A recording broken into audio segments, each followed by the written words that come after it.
We start things off tonight with a weather impact alert for the Oregon Cascades, where there could be up to a foot of snow possible overnight and just as much by the end of Sunday. Thanks for joining us here at 11. I'm John Adams. Meteorologist Joe Ranieri is tracking the snow, wind, and ice. Joe, what's it going to look like in the passes by tomorrow?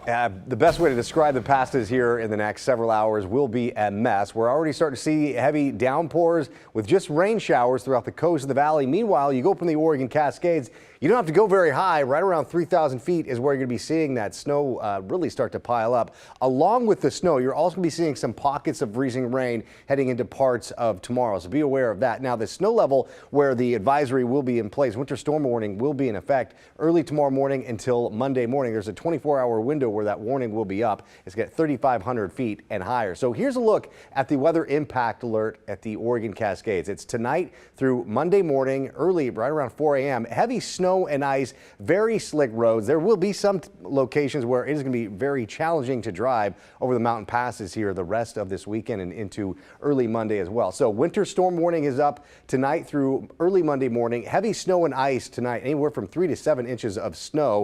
A little bit of some light icing at times. Again, windy conditions, gusts up to 40 miles an hour. That's going to make it very challenging to even try to drive over the mountain passes tonight and into tomorrow. So here's the setup.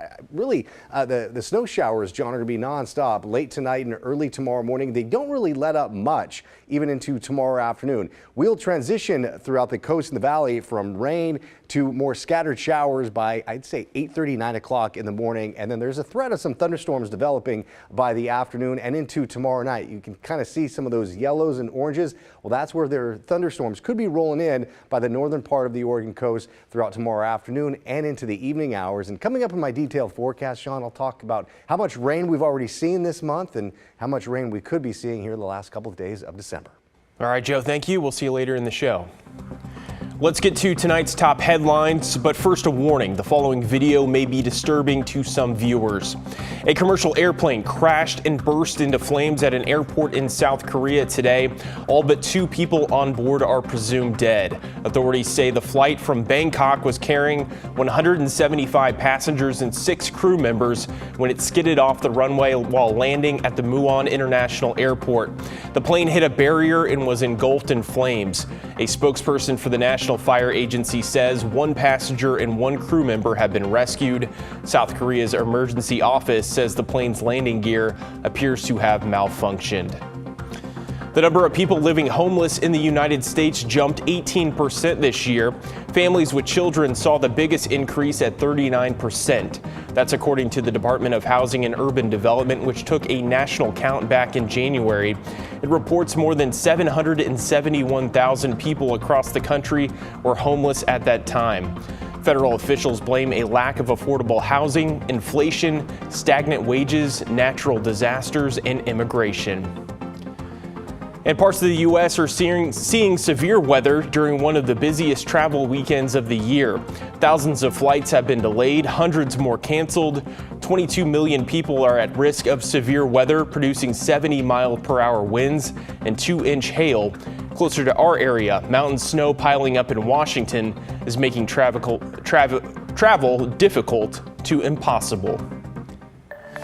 Well, new tonight, 2 young sisters are safe and their father detained in Portland after an Amber Alert was issued in Washington. The alert was requested by the Olympia Police Department after a 1- and a 4-year-old were taken by 24-year-old Andrew Womack-Edie. PPB was told the 3 might be in the area and found them near Northwest 23rd and Thurman Street after spotting the reported vehicle. Now, Womack-Edie faces felony warrants out of Washington. The girls are now safe, with officials making return arrangements. A large power line fell to the ground in a neighborhood in Vancouver Friday night, resulting in several spot fires, including an RV fire and multiple injuries. 3 firefighters received electrical shocks while responding to this call and were taken to the hospital. 1 other victim was taken to the hospital in critical condition. Celine Stevens has more. One of the neighbors I talked to said he could see flames coming off the roof from his second-story window. Friday night around 9, the Vancouver Fire Department responded to a report on Ash Street of a large downed power line. That power line causing fires in the neighborhood. There were several spot fires in front of the house where the line had touched the ground and energized the ground around it. There were a couple of houses that were involved, a couple of lots, because the line was draping across several different types of things like trees and in the RV. One neighbor says he feels for the family that owns one of the homes. They bought the house a few years ago. They put a bunch of money into it. They renovated it. And, it's kind of a freak thing for them.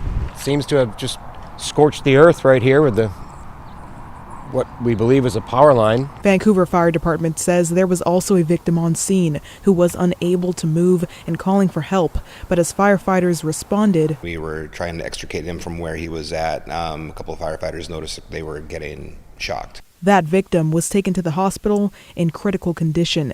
3 firefighters were also taken to the hospital, with 2 returning to duty before the end of their shift and the 3rd being kept overnight for observation. Obviously it's terrible. The fire department says they don't know what caused the line to drop, and there was no significant weather in the area at the time of the event.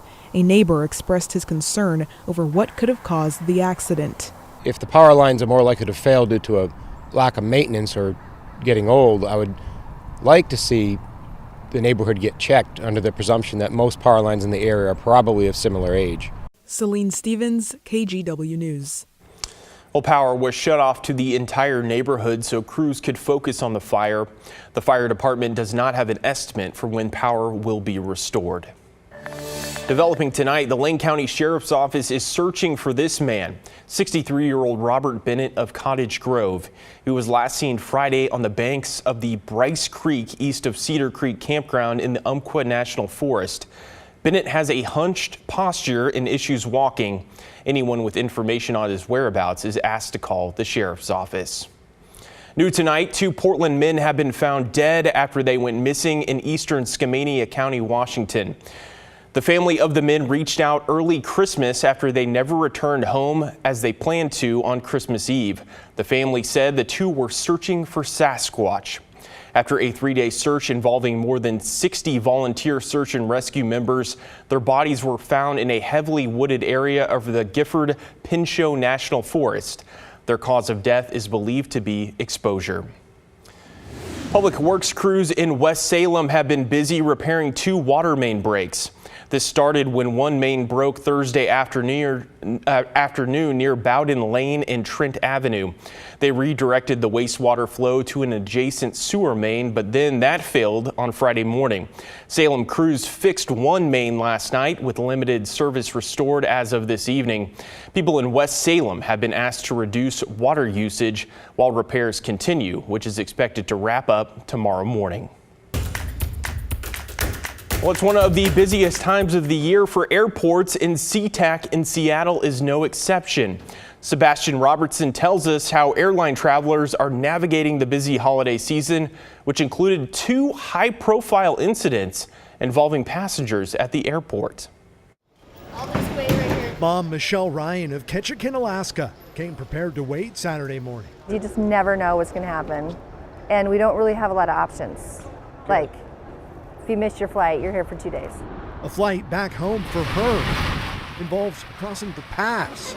That's before navigating holiday crowds at SEA Airport. I'm originally from Eastern Washington, so my parents still live where I grew up. Well, I think holidays are stressful, and people tend to get more impatient now than ever before. Case in point, this woman, who just days before Christmas decided to climb onto the wing of an Alaska flight shortly after arriving at SeaTac Airport. Port of Seattle firefighters responded. The woman was taken to the hospital.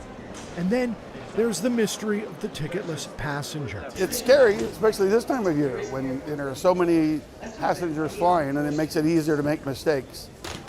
But it makes you think. TSA, Port of Seattle, and Delta Airlines remaining tight-lipped about how a person was able to pass a security checkpoint and board a flight bound for Hawaii without a ticket. The unticketed passenger was discovered during taxi, and the person was arrested. Exceptions aside, this airport seems to have survived the holiday rush without a major meltdown. While the worst of the holiday travel season may be behind us, that age-old advice still applies. The airport encourages you to arrive 2 hours ahead of a domestic flight, 3 hours ahead of an international departure. Advice some are taking to heart, happy to wait out a storm that this year has yet to arrive. At SEA Airport, Sebastian Robertson, King 5 News.